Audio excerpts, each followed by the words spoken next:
Transgender activism is becoming even more extreme. Dr. Ryan Anderson with the Heritage Foundation has a new book called When Harry Became Sally and joins us to talk about some of the shocking ideology he writes about. Well, thanks for joining us. Now, you say it's gone so far that it's considered discrimination or transphobic, as they say, for anyone to prefer a mate with certain genitalia, that it shouldn't really matter. And that seems crazy to a lot of us, but isn't this thought pattern being embraced by some transgender activists?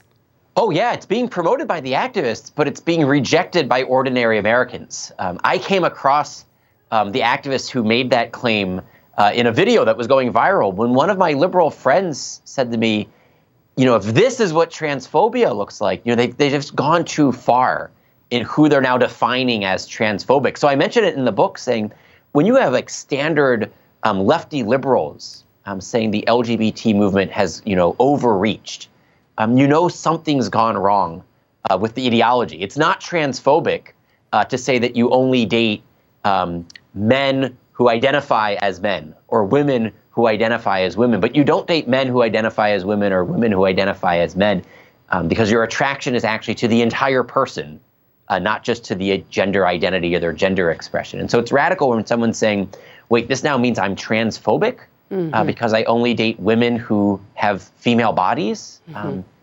The claim is just too extreme. It's very extreme and very confusing, but you make the point that people with gender dysphoria deserve compassion, that these people are very troubled and more suicidal and have greater numbers of depression than the general population. Can you talk a little bit about this, starting with what gender dysphoria is? Sure. I mean, of course, people who struggle with their gender identity, people who have gender dysphoria, a deep distress at their own bodily identity and their bodily reality. These people deserve our compassion, our respect, our sympathy. They should not be in any way stigmatized or targeted or ridiculed. And what I do in the book is I don't criticize people with gender dysphoria or people who identify as transgender.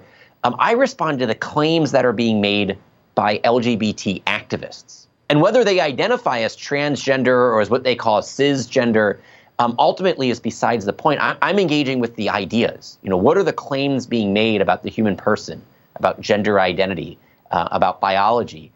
But for people who feel this deep distress in their own bodies, we need to help them. We need to respond in truth and in love to people who are suffering. So you really make a distinction between people who are transgender, who have gender dysphoria, and the transgender activists. Isn't that right? Yeah. I mean, that distinction is vital because many people who suffer from gender dysphoria, people who identify as transgender, they're not activists of any sort. And they don't embrace transgender ideology. They know they're not actually a man simply because they feel like a man or they identify as a man. They know that something's gone wrong, that they're a woman who feels like a man or a woman who feels uncomfortable in a female body. And many of them seek help to feel comfortable in their own bodies. They don't seek to do what the activists suggest, to transition into the opposite sex, to use hormones or surgery to change their body.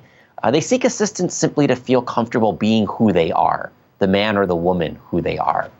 And talk about some of the regret that you document in your book, people who have gone through the surgery and gone through this whole procedure.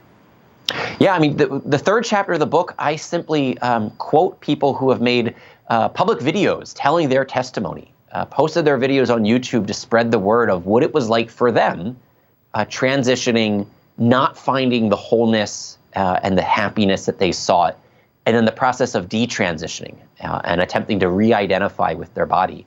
And these stories are tragic. They're heartbreaking. And so what I do in that chapter is I just let people tell their own stories. I just quote what they've said so that more of us can know what the media is not reporting. Because the media will report with hour-long specials on the people who transition and are happy with that transition. The media never mentions the people who regret it and then detransition. Well, it's a fascinating subject, and you do a great job telling the story. The book is called When Harry Became Sally, written by Dr. Ryan Anderson of the Heritage Foundation. It's highly informative and, of course, controversial. Dr. Anderson, good to see you, and thanks so much for being with us.